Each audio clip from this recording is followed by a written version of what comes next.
បាទខ្ញុំបាទសូមលំអរកាយគោរពនិងជំរាបសួរប្រិយមិត្តនិងមិត្តទូទស្សនិកជនទាំងអស់គ្នានៅក្នុងបណ្ដាញសង្គម YouTube ជាទីគោរពនិងជាទីរាប់អានស្វាគមន៍មកកាន់ Channel YouTube របស់ខ្ញុំបាទដែលមានឈ្មោះថាខ្មែរ History បាទថ្ងៃនេះគឺខ្ញុំនឹងចែករំលែកបាទនៅព័ត៌មានបាទយ៉ាងក្រៀមក្រំគឺតកតទៅនឹងបាទការមរណភាពរបស់គេហៅថាបិតាសាស្ត្រាចារ្យស្បុកកតោបាទគឺឈ្មោះថាលោកគ្រូតាសៀនអាសាន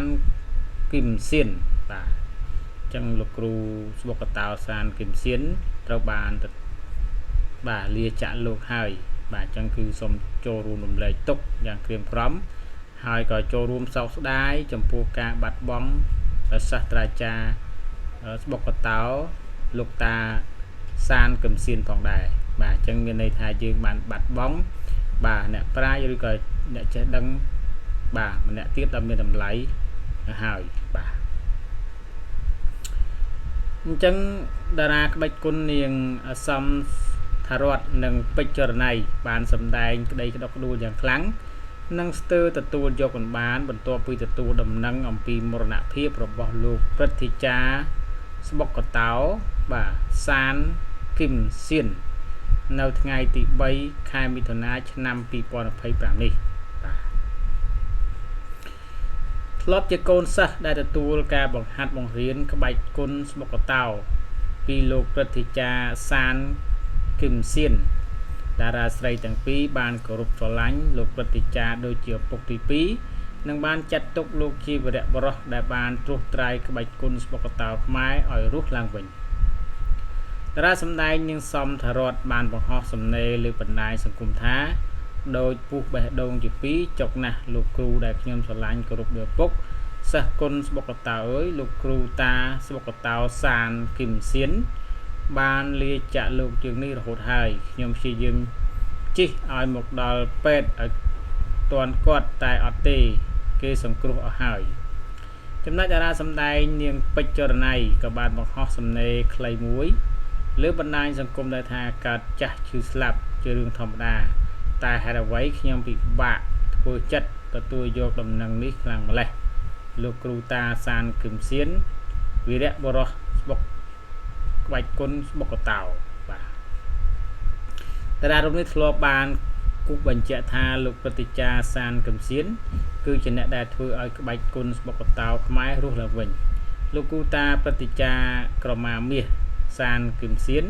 បានចំណាយពេលជិតមួយជីវិតដើម្បីប្រមូលឯកសារចងក្រងហាត់រៀនស្បុកកតោខ្មែរ16000 ក្បាច់ធ្វើឲ្យពិភពលោកទទួលស្គាល់គុណស្បុកកតោខ្មែរហើយចំនួន130ប្រទេសដែលបានអញ្ជើញលោកគ្រូតាឲ្យទៅបង្ហាត់គុណស្បុកកតោខ្មែរដល់ប្រទេសគេដែលលោកគ្រូមានប្រសាសន៍ថាខ្ញុំអាយុច្រើនហើយសូមទុកពេលវេលាដែលនៅសល់បង្ហាត់ទៅកូនចៅខ្មែរចំនួនក្រោយបើតាមពេជ្រចរណៃលោកគ្រូតាបានលះបង់ច្រើនណាស់ដើម្បីផ្សព្វផ្សាយឲ្យពិភពលោកបានស្គាល់នៅគុណស្បុកកតោខ្មែរដូចនេះសូមយុវជនទាំងអស់ចូលរួមហាត់រៀនក្បាច់គុណស្បុកកតោខ្មែរ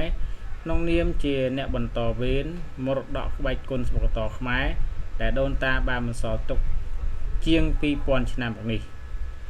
នាងបញ្ជាក់ថាមរតកក្បាច់គុណស្បុកកតោខ្មែរមិនមែនជារបស់លោកគ្រូតាតែម្នាក់ឯងទេតែជាគេមរតករបស់កូនខ្មែរមួយនគរមនុស្សអាចស្លាប់តែវប្បធម៌ក្បាច់គុណស្បុកកតោខ្មែរមិនអាចស្លាប់ទេ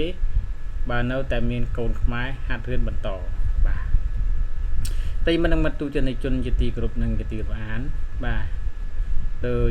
ដែលខ្ញុំបានជម្រាបជូនហើយថានេះគឺជាព័ត៌មានមួយបាទដែលគួរឲ្យសោកស្ដាយផងដែរដែលយើងបាត់បង់នៅអ្នកប្រាជ្ញឬក៏អ្នកចេះដឹងម្នាក់ទៀតបាទជាក់ស្ដែងដូចជាលោកគ្រូតាក្បាច់គុណស្បុកកតោបាទសានគឹមសៀនអញ្ចឹងបាទប៉ុន្តែមិនថ្មីទេសង្ឃឹមថានឹងមានអ្នកចំនួនក្រោយនឹងនៅអភិរក្សនៅក្បាច់គុណស្បុកកតោនេះបន្តទៀតដើម្បីឲ្យកូនចៅក្មេងៗក្រោយនឹងបានដឹងបាទអានឹងរក្សាបន្តទៀតបាទកុំឲ្យភ្លេចបាទព្រោះនេះជាវប្បធម៌ឬក៏ជាហៅថាកេរដំណែលដែលដូនតាបានបន្សល់ទុកឲ្យពីមុនមកបាទជាចុងក្រោយខ្ញុំសូមគោរពនឹងថ្លែងអំណរគុណយ៉ាងជ្រាលជ្រៅ ចំពោះប្រិមិត្តនិងមិត្តទូទាំងជនដែលបានចំណាយពេលវេលាតាមដានស្ដាប់និងទស្សនានៅព័ត៌មានក៏ដូចវីដេអូនេះសង្ឃឹមថាពុកម៉ែបងប្អូននឹងជួយចែករំលែកនៅព័ត៌មាននេះបាទហើយយើងនឹងចូលរួមសោកស្ដាយនិងកាន់ទុក្ខនៅការមរណភាពរបស់លោកគ្រូតាស្មុកកតោនេះផងដែរបាទសម្រាប់គណៈពេលនេះខ្ញុំបាទសូមគោរពលាសូមអរគុណជួបគ្នានៅវីដេអូក្រោយទៀតបាទ